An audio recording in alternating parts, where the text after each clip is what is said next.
Hello guys, it's Will with DFS Army, back with another video for today. Gonna be going over Prizepicks Saturday, July 22nd.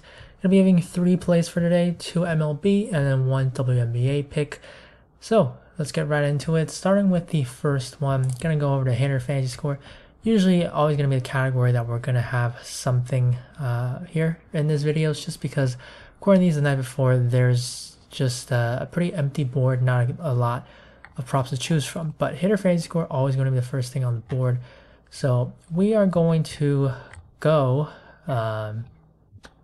to Ketel Marte over 7.5 hitter fantasy score. So they are currently actually no odds on this game, but can assume that it's going to be a high scoring one. We have Brandon Williamson. Now Arizona hasn't confirmed Tyler Gilbert. He actually pitched in Friday's game, so might be a bullpen game, but for what we do know though, Williamson on the other side, a lefty. Ketel Marte, a switch hitter who does bat better when as a right-handed hitter against left-handed pitching. So in terms of Ketel, he could be leading off, but one thing's for certain, he's going to be hitting at the top of the lineup. And Williamson, he's just not been a great pitcher. He lacks K stuff. When he does get hit, he's getting hit pretty hard, just allowing a lot of damage. His expected ERA is actually higher than what it's already been, so he's actually a worse pitcher than he has been. And in terms of what he throws, well, take a look at splits first, actually. I think that's what's more important here. Allowed 10 home runs to righties with 0 to lefties. So platoon splits there, pretty normal that you'll see with a left-handed pitcher, but really just glaring issues here. Now right-handed batters, 245 of those, so a high percentage is going to be the fastball, cutter, change, and slider pretty much. So barely mixes in that curve.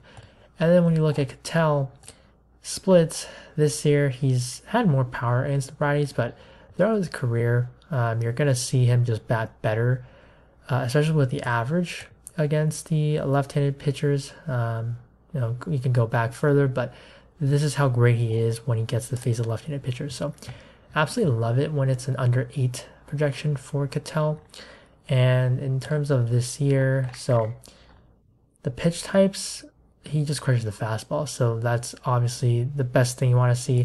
Most guys do hit the fastball well, but 7 run value is very good. And then the pitches, he's fine. Nothing that you should be kind of worried about. He doesn't have like a very negative run value pitch. So love it. Ketel just in this ballpark, Cincinnati, Great American Ballpark. It's one of the best hitters parks in all baseball. So really like this one. I would expect him to have like a 5.5 run total near even line. And this Reds bullpen is not great either. So it's going to be a good spot for him. Gonna really like this one for Ketel at 7.5. I was actually going to give Christian Yelich at 7.5, but he has been since bumped to 8.5. So not going to play that, not playing the bumps ever. But the other baseball play, again, before I say what the play is, it is a first inning run prop. And I do not like to play this category just because of the numbers. The odds usually are not as sharp for this category. And just in terms of the results, you can look it up. But the results are really not that great for Murphy or Yerfes. But because of the weak board, I'm going to go with one. And that is Dylan Cease and Sonny Gray, Murphy, so the under on this one. Dylan Cease and Sonny Gray are 2 good pitchers, but they definitely have had their struggles. Cease, especially this year, he was just an ace basically last year, but this year he's really struggled for whatever reason. I'm going to pull up his stats real quick. So Dylan Cease and then Sonny Gray. Gray's been better in terms of just limiting runs. Cease here, he is, you can see StatGuys page, he's been pretty good, but again, we've just kind of expected him to be a lot better because of what he's been in his career earlier with that huge year last season. And then with Sonny Gray, he's been fine, above average pitcher, but this matchup, so both of them really do get Ks, especially for Sonny Gray in the early innings. And that's the important thing with this prop. So this is Dylan Cease, his first time through the order, and I'm looking at this one because it is a first inning run prop. So obviously it's going to be the first time through the order, no matter how many batters you're going to face, right? Whether it's the minimum of 3 or if he's allowed to hit, a walk or something, he has to face 4 or 5 batters. But his ERA, first time through the order, is only 2.17 this year and allowing a 202 average. And then looking at the K rate, it is a 31.7% K rate, and his xFIP 3.19 is very good. So a lot of things to like, at least for the first time through the order. So if we do get a favorable K prop too for the MLB Live category, might be good as well. But for what we do have right now, first inning run prop, obviously going to be facing the Twins order. First time through, you're going to be seeing probably Correa, Julian, and then they drop Buxton in the order, so it could be Krylov. Guys that really do K a lot. So it is going to be one tough to even hit the ball because they just strike out so much. And then when they do hit the ball, Cease has been pretty good first time through. And then Sonny Gray, you see a similar story here. So first time through the order, Sonny Gray is even better. 166 ERA, 208 average, and then the K rate 28.1, and then the xFIP is 2.95. So that is better than Cease. And this is against the White Sox. So the White Sox, their lineup, I'd say their offense is a bit better, but they also are prone to striking out. Probably going to see Benintendi, who doesn't really have power, somehow actually hit a homer off of Joe Ryan.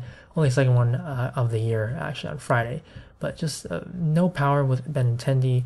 Then you have Tim Anderson, who's really struggled all year.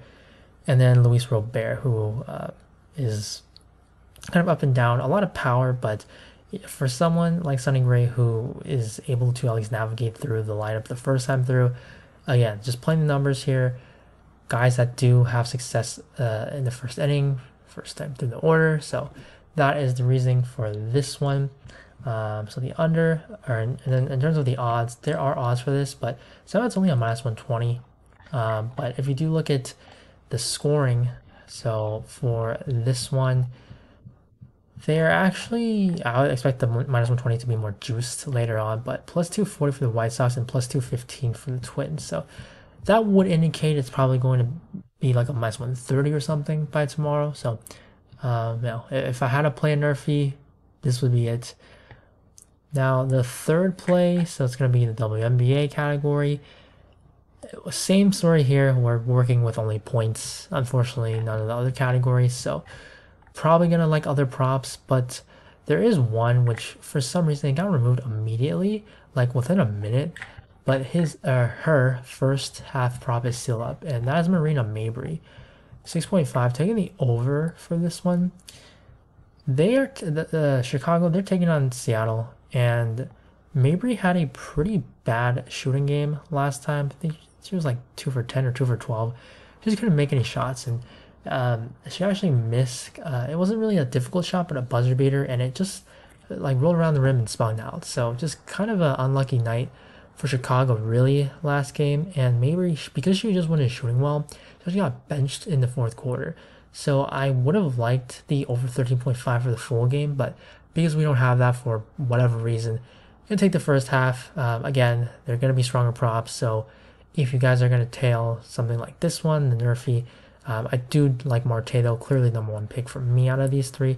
Do so lightly, probably could get a pretty good, like a fantasy score line or PRA PRA line for Mabrey.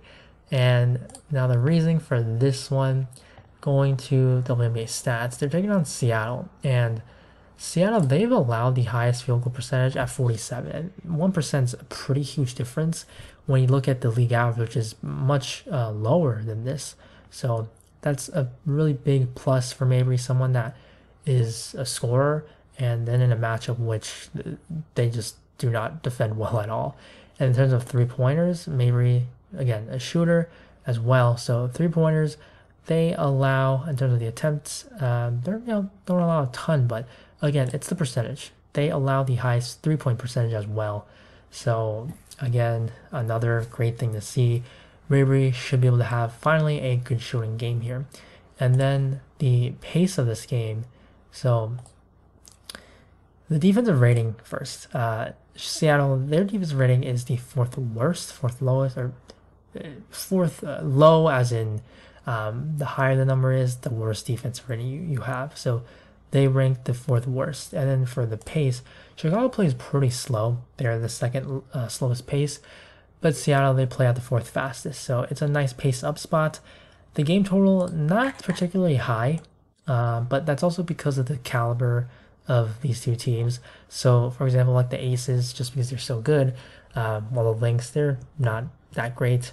Significant blowout risk for this game, but it's still going to be at a 170. But because these two teams are not that talented, the total is just going to be lower. So 59.5, not great, but it is a pace-up spot, and it's also a close spread with Sky favored by 1.5. So good thing there. If Amy can start well, she's going to close the game. So that's why I wanted to play the full game. But again, it's not available, so I'm just going to have to take the first half with over 6.5 points. So Ketel Marte, again, the favorite pick for this video, over 7.5. Cease, Gray, Nerfy, maybe over 6.5 for first half. Now, I will update these picks in our Discord, DFS Army. If you are not a member, please do check us out.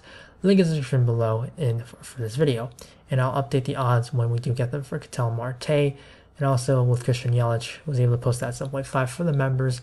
But unfortunately, it did get bumped. And that's why, being a member, you are able to beat the bump. So if you guys do enjoy this video, enjoy the picks, please do check us out. We still are having a 50% off sale. So check that out as well in the link below. So again, thank you guys for watching these videos every Friday, and good luck on this slate, and I will see you in the next video. Bye.